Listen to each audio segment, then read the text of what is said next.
Hey guys, and welcome back to my channel. As you can see here, I am not by myself. I'm sitting here with Kat, my close friend, agency owner, and former mentee.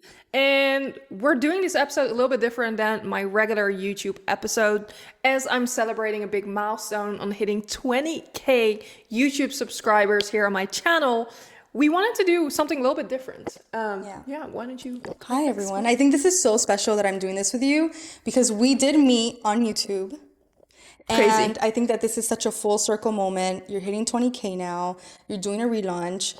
And you don't share a lot of personal stuff online. Yeah. I noted that from the very beginning. Which is something that a lot of people don't do anymore. I think a lot of people overshare online now. I know. So today we're getting a little personal. We're going to get to know Milu and give your audience a different version or a different side of you. Yep. So let's get right into the questions. Side note, this is our second take, so. It's cool. I grabbed some coffee, so I appreciate it. Okay, so I want to start from the beginning. You're from the Netherlands. You moved to the United States for college to play tennis.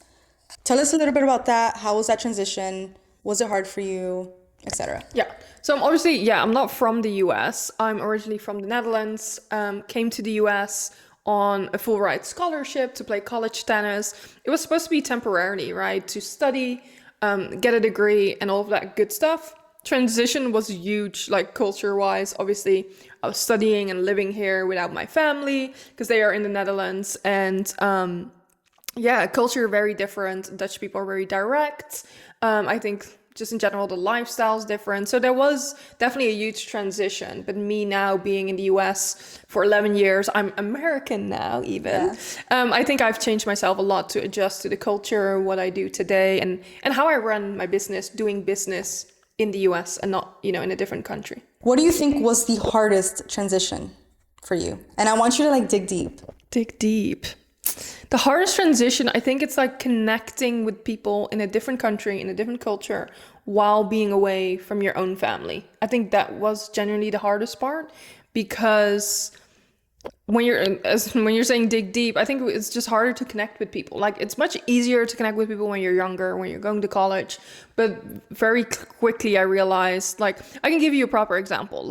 Imagine me standing at a college campus trying to make friends with this girl that's in line with me and saying, where do you live? Who do you live with? Type situation. And she's like, oh yeah, I live with my sister. And I'm like, oh, it must be nice, to go to the same school, have family together. She's like, oh no, she's my sorority sister. So, I'm like, what the hell's that? You didn't know what sorority life was. Yeah, exactly. So I had no idea what any of those things were, right? And I was like, oh, okay, cool. Yeah, no, I have zero family here. And so that was just one example. Another example would be that I can immediately think of is, how people will walk on campus and say hi to each other. Be like, hey, how are you? Very American, right? Hey, how are you? And I'm like, oh yeah, I'm all right. By the time I'm finishing my story, someone has already passed. Yeah. But now I'm that person. I'll be like, hey, how are you? And then keep walking. It's kind of, that's the difference in I think in the Netherlands, we take everything very literally. It's very direct. And so, how would it be in the Netherlands if someone was to come up to you and say, hey, so the funny thing is, in the Netherlands, no one will say hi, unless you want to start a conversation and say something. But otherwise, you're not going out of your way to be like, hey, that is kind of a big difference. And I think there's pros and cons to it. Whereas in the Netherlands, we like to keep it very genuine. And I think in the US that, sometimes you don't always know what you're going to get from someone, where with Dutch people is what you see is what you're going to get. Mm-hmm. And that I think that side is a lot easier because you don't have to spend a lot of time and energy interpreting, what people want from you, what they're saying and all of that stuff. Right. Did you ever want to give up and go back home? I think halfway through, I've had my moments that I was like, is this for me? Do I still want to do this?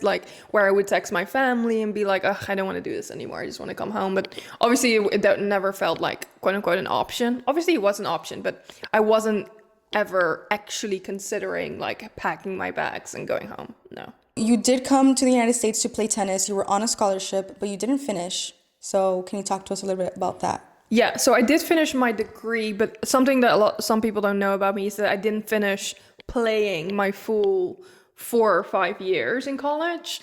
And it was due to the fact that I had a back injury, if so to speak, that I had to take off, go back home, get a surgery done.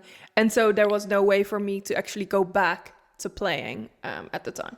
I wanted to touch on your back surgery that you did have. Can you talk to us about that? Yeah. What was it? So when I was around 12, 14 years old, I was diagnosed with scoliosis.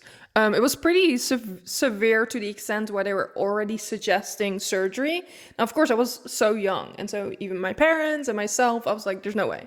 No way I'm going to do surgery, have them cut open my back. And in my head, I'm like, I could probably never play again. That's crazy. I'm not doing it because I was, competing at a young age. I was always training, always playing.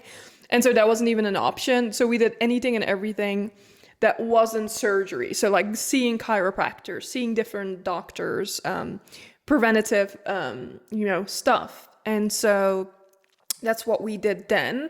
And then years and years later, I kept playing. Obviously, it wasn't ideal for my scoliosis.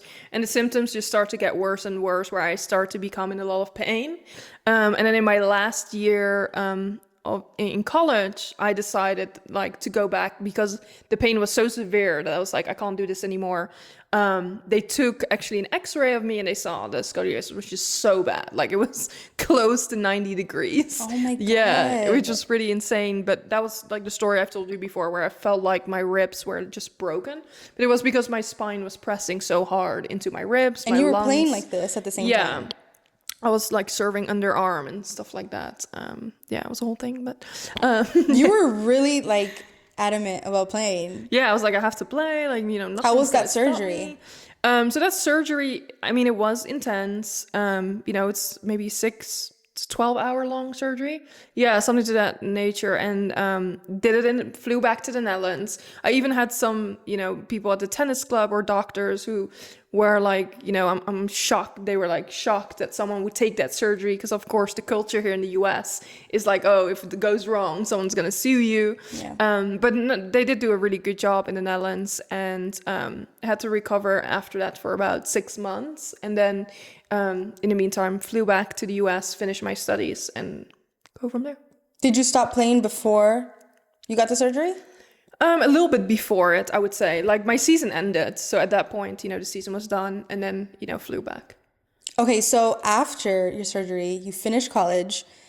How did you get from being an athlete to actually owning a business? Yeah, so I was studying media and advertising. I was always passionate about marketing, advertising. And actually, because I got injured, I got a student job. I was like, perfect, this is an opportunity for me. I won't be playing, so let me find a student job. And I started selling advertising for the university. So I was like cold calling locally. I was selling the advertising in a student magazine, things like that. I didn't think much of it, but obviously, and it wasn't that serious, but I took it very seriously. Yeah. I was like cold calling. You did post something about that. Yeah, those snippets on me on camera and stuff like that. So I took it super seriously, had some success, made some commissions and stuff. And I think the people were like, we've never had someone that actually, gave two shits about it. But so that was a lot of fun, and that made me also realize whoa, it's almost like I'm running my own thing here, Yeah. And so it did planted a little bit of a seed that eventually maybe one day I could have my own thing. Then I started applying for jobs when I graduated, which was really tough. A lot of people I think can relate to that, even if you're in the US, but even more so if you're international. It's just really tough to get a job for people, to sponsor you, and you come with a lot of baggage if you're not a US citizen. And so that's when I realized applying to jobs is this is just not it. And I decided to start coaching tennis instead for the time being, because I already had the skills, clients. It's easy to make money that way as an athlete. If you already know, you play at a high level, you know how to coach, and a lot of people want to train with you. Right. So that's a pretty major pivot. Do you think that you went through an identity crisis when you realized that tennis wasn't going to be your lifelong career? Yeah, I think 100%. Any athlete can confirm that, when you play from such a young age, it becomes your entire identity. Everyone knows you for the certain sport you played. Everyone expects you to go pro. It's literally all the same thing with every, young kid that plays all the time. Mm-hmm. But seeing that it wasn't, and I think, we talked about it a little bit earlier, but that was also one of the reasons why I no longer had that dream to go pro, the surgery and all the things, everything my body had gone through, burning out over, playing college tennis and stuff. I was like, I'm so over doing this. And so I did feel the need to reinvent myself. So there was a little bit of excitement, but also having to find what that thing was, because I wasn't known for social media, obviously, starting out. Right. And even to the extent where, again, you see this with every athlete, when you Google their name, you'll see, their season records, or you'll see them on the roster. You'll see all these Google things pop up that have to do with the sport. And so in my head, I always envisioned one day when I Google myself, I wanted to say nothing about tennis. It needs to be something else. And I feel like, I've done a pretty good job today. Yeah. It's funny because like now I look and you barely see anything tennis related. A lot of the times people even ask me, what sport did you even play? And it makes me feel really good because I did create like a new identity and almost prove to myself I can do something else. So you were already one foot out the door. Like you were ready to stop playing. I think I really accepted the fact that, this is kind of the end. Even when I was coaching, there was almost like closure, because you're coaching in like 100 degrees, I'm like, oh my God, this can't be the thing I'm doing for the rest of my life, So yeah, I think to an extent, like acceptance and just wanting to find that thing. You had mentioned that your dad was your coach growing up. Yeah. Do you think that you were afraid of his disappointment, or did that play a role in your decision? So, I'm just laughing because I was gonna make a joke. No, so like I had always had a really good relationship with my dad. So like it was never like, oh my God, what is he gonna think, or what are my parents gonna think? I don't think there was ever that pressure of anything happening after playing for me to go pro or anything like that. So no, I feel like I never really had that. It was more me making a decision on kind of like, what does my future look like? What am I gonna do? And things like that. Walk me through Simply Multimedia. When was this company officially born, and what inspired the decision? I would say my last year of college, I already started. Like I have like this super old logo that we can probably pop up here that I made in Canva. It said like, it started out as Simply Media and Advertising, right? And it was based on my studies. I studied media and advertising, and that's when it kind of started. I had, family, friends who could use social media help. And I was kind of like, I don't know what I'm doing, but like pay me $300, $500 a month.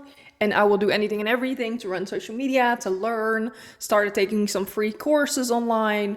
And I think that's when I really realized like, oh my God, someone is paying me to do this. I don't even quite know what I'm doing yet. Mm-hmm. Imagine what can happen if like I keep this going and get more people. I start building my personal brand, and the rest is kind of history. That's kind of a universal experience when you're a social media manager, when you realize even if it's $300, like, something that I created, someone is actually paying me money. It's crazy. And I think from there you just start figuring out ways to increase that, and how can you get better and get better. Exactly.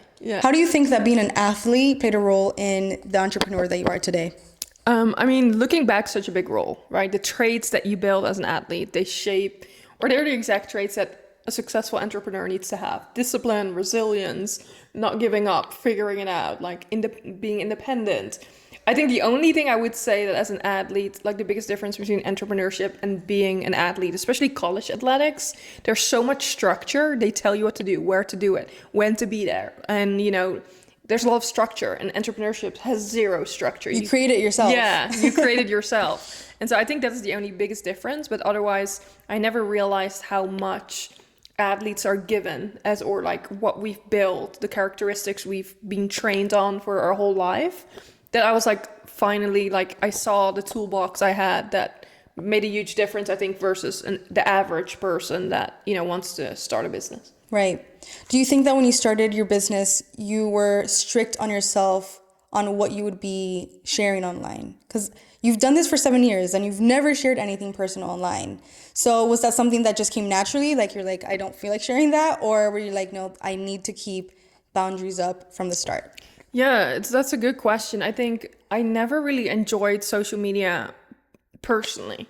Like I always felt like, what's the point of this? Like we're all just kind of posting pics every now and then, especially as a highlight reel. When you use it for personal use, it's just a highlight reel, right? Like, here's a pretty picture of me or a selfie. Like, it never really made sense to me.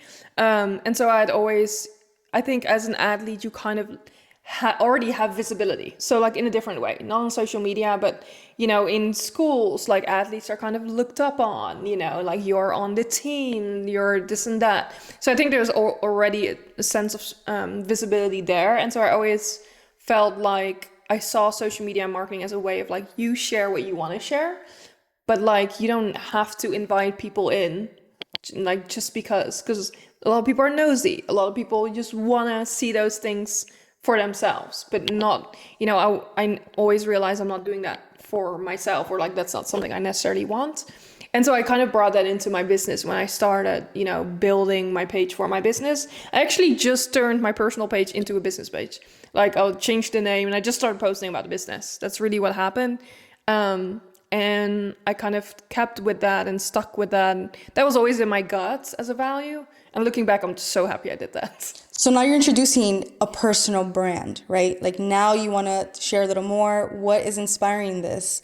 Because like I said, it's been 7 years. Yeah, I think the biggest thing that inspired that is that I've done so many things along the way. Like it becomes a thing of where you're kind of checking things off a box, right?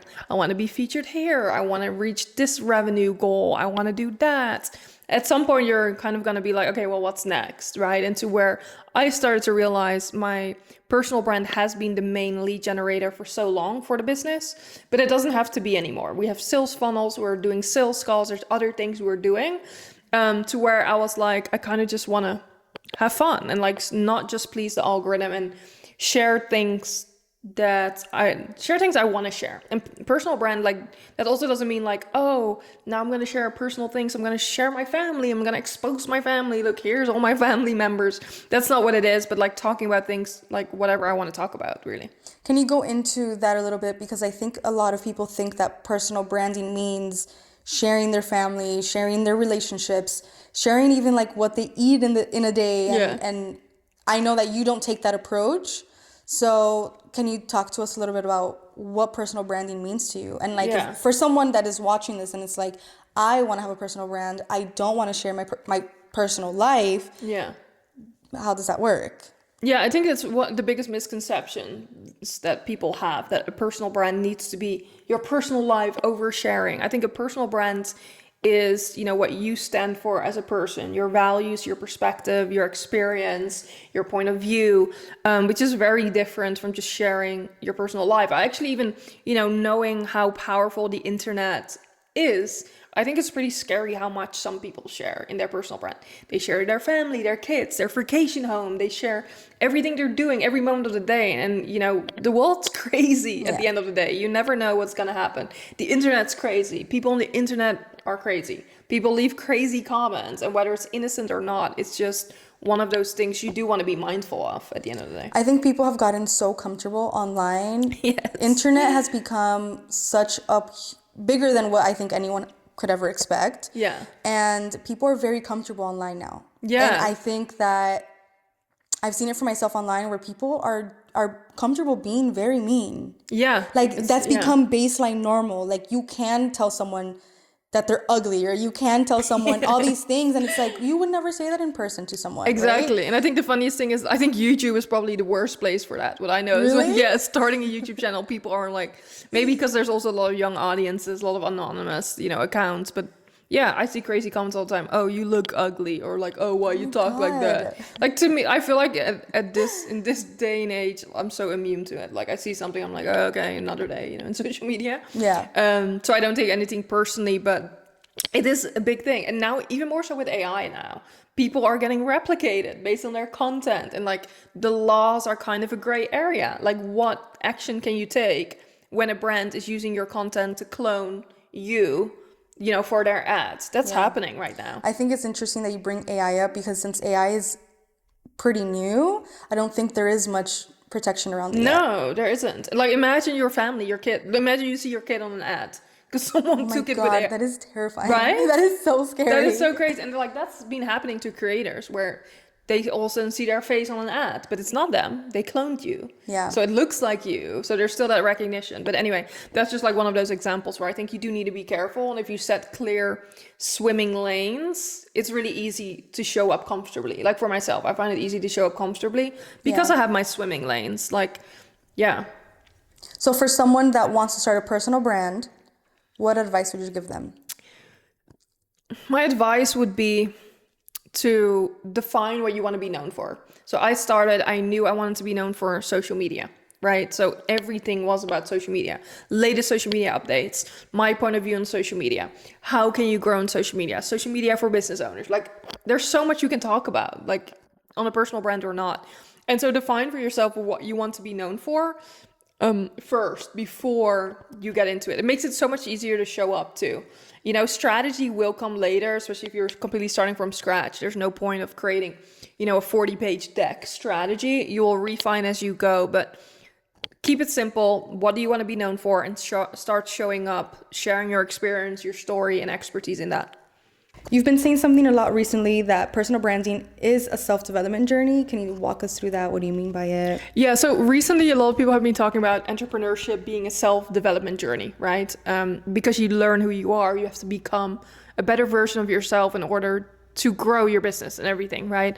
But I think the same counts for personal branding, where it is very uncomfortable. Even if you have a successful business and then build a personal brand, it's uncomfortable. Making yourself so visible in front of the masses like you do with social media, opening up, that stage and inviting people in to judge you, comment on you, and like all of that stuff.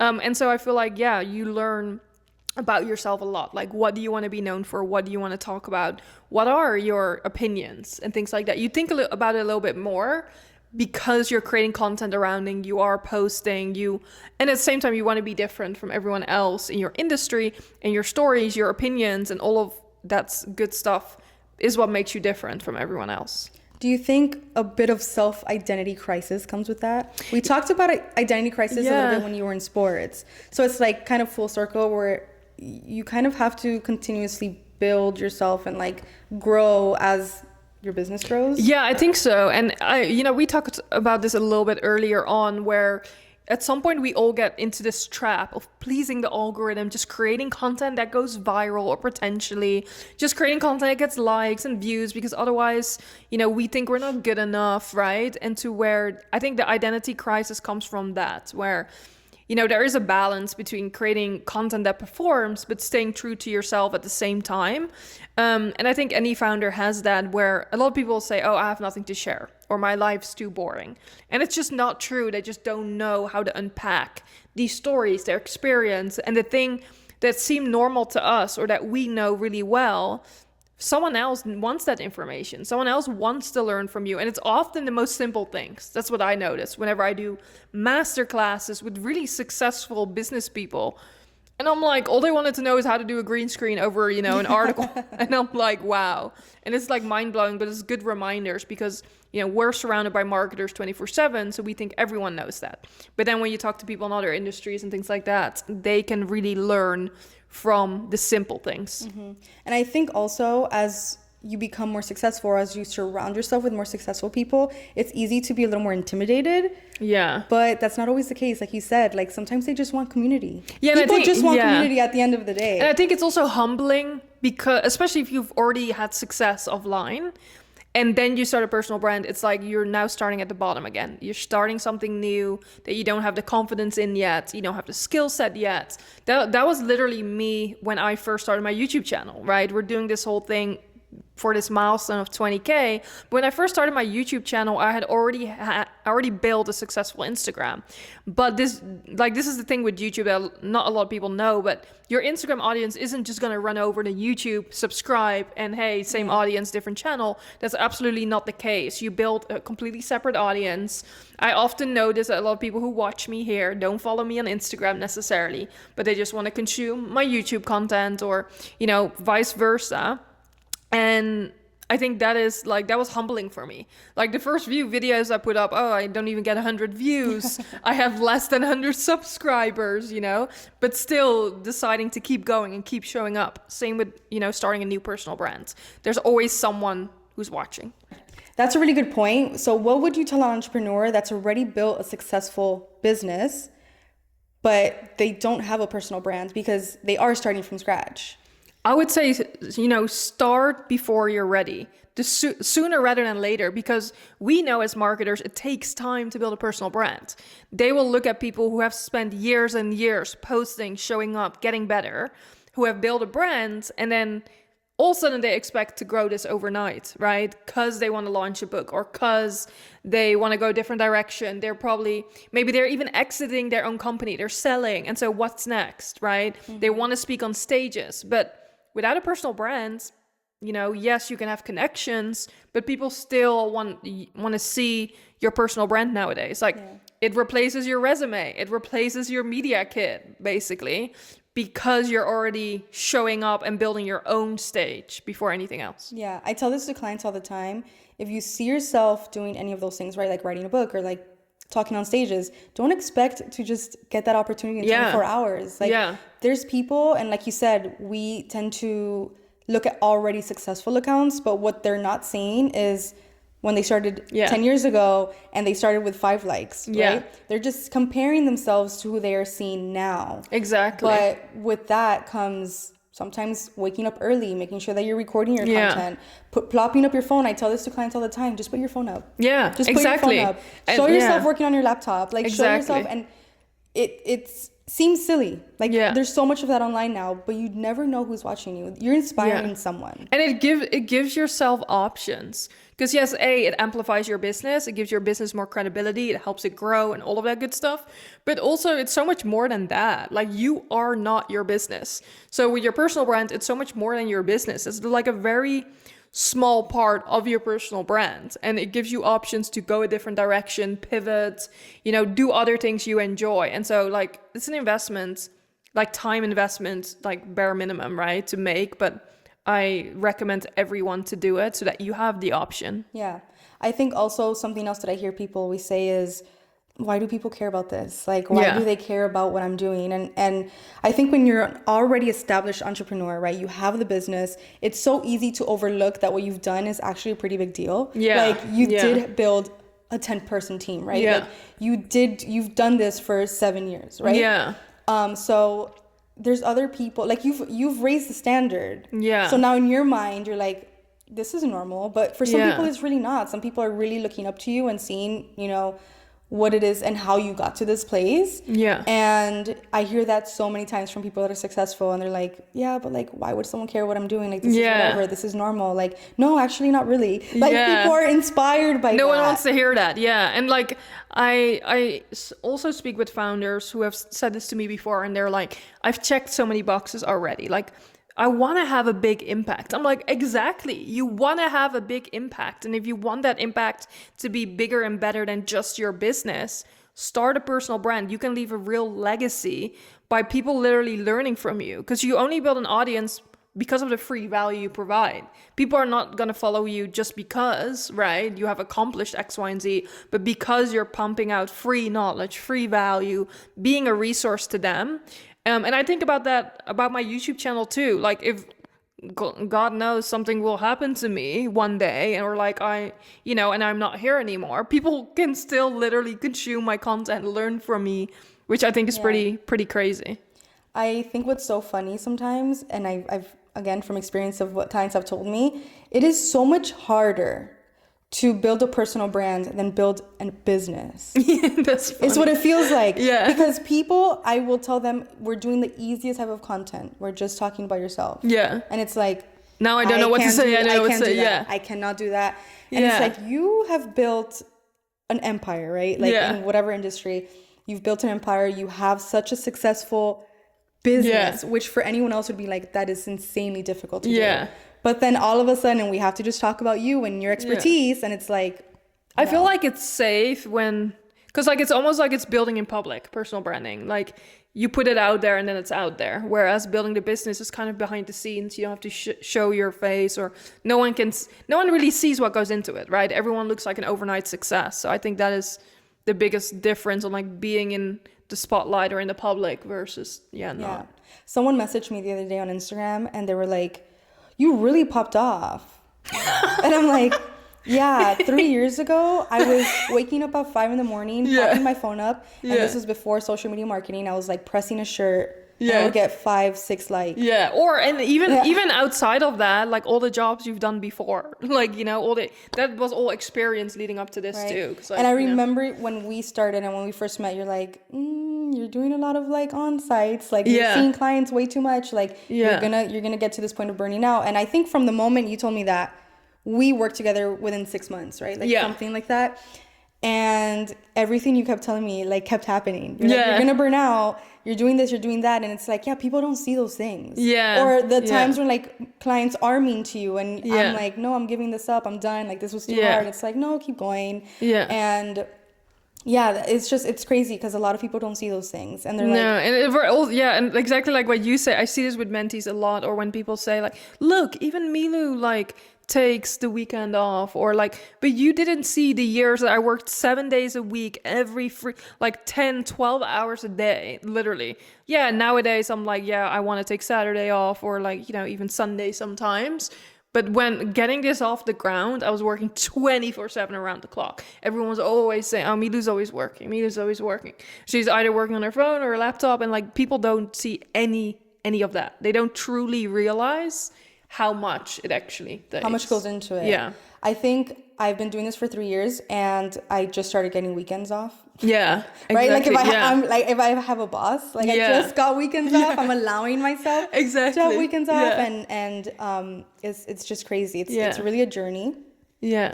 and I think that what you've built is stunning, excellent. It's helped me. You changed my life. Like you quite literally. I Give will me a always, testimonial. what I always tell you, no, but I will be honest. What I always tell you when I say you changed my life, I'm not even trying to be cute. Like I'm so serious.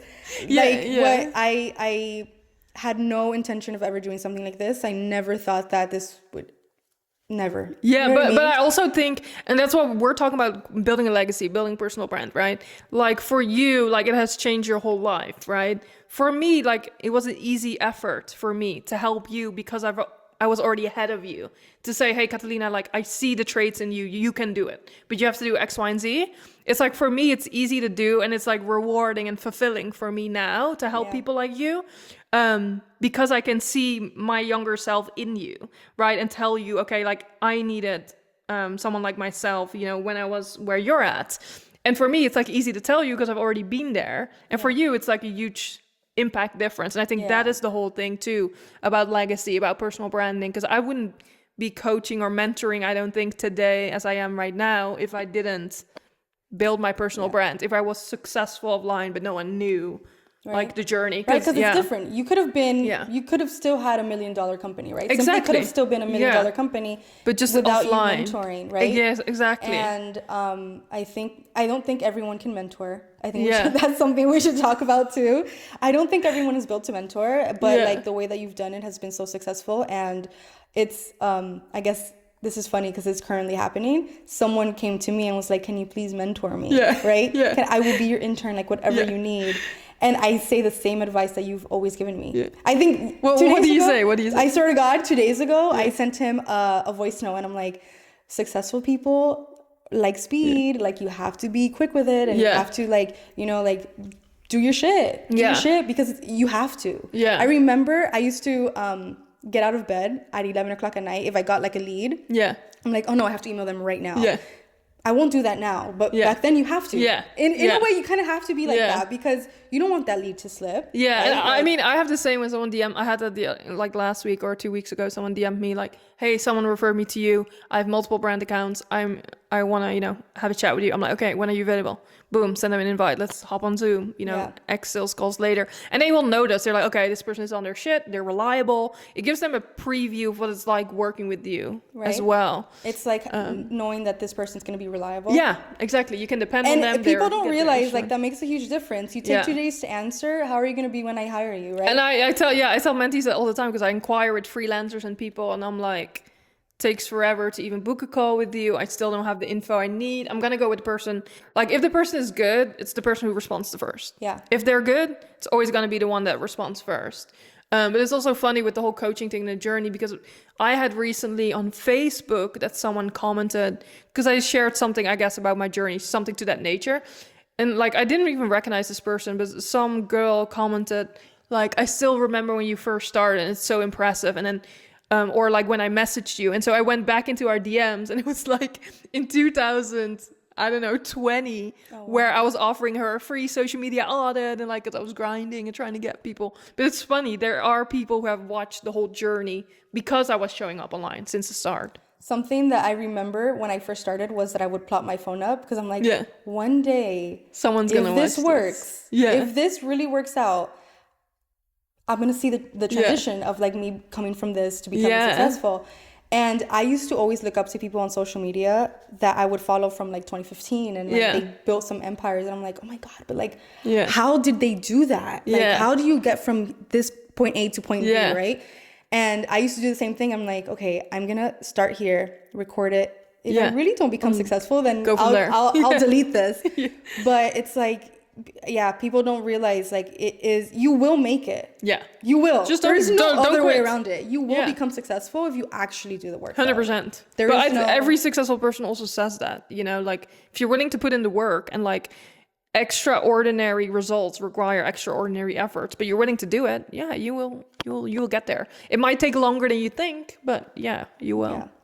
Well, thanks for answering all of my questions. This was fun. I felt special doing it. Not gonna lie. Thank you. I'm so glad it was you, you know? Well, thank you guys for watching. This was a lot of fun. I hope you guys enjoyed it. Kind of saw a behind the scenes about the journey, a little bit of a personal side. Thanks, Catalina, for joining today and making this all happen. If you want to see the full relaunch I'm doing on my personal brand, follow me on Instagram. And if not, you know, I'll see you in next week's video. And maybe I'll see you in the future again too. I'll be back soon.